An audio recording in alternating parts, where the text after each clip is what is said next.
How is the tracer dose given for a radioactive iodine uptake test? Imagine trying to see how well your thyroid is working without any guesswork. That's where the radioactive iodine uptake test comes in. To do this test, a tiny amount of radioactive iodine is given to the patient, usually by mouth.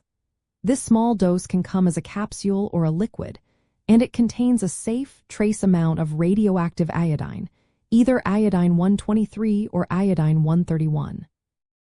The goal is to see how much iodine the thyroid absorbs, which helps doctors evaluate its function. Once the patient swallows the capsule or liquid, the radioactive iodine enters the bloodstream and travels to the thyroid gland. The thyroid naturally uses iodine to produce hormones, so it takes up the radioactive iodine just like it would regular iodine.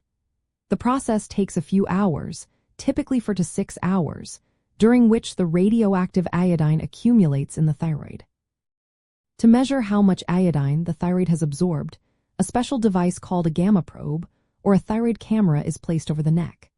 This device detects the radiation emitted by the radioactive iodine in the thyroid tissue. The measurements are usually taken at specific times, often at 4 to 6 hours after ingestion and again at 24 hours.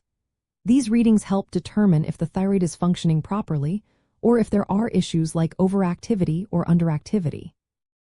The amount of radioactive iodine given is very small, usually between 7.4 to 14.8 megabecquerels, which is roughly 100 to 400 microcuries.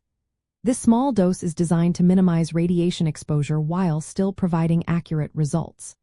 Before the test, patients are often asked to fast for several hours and avoid certain medications or iodine-rich foods that could interfere with iodine uptake.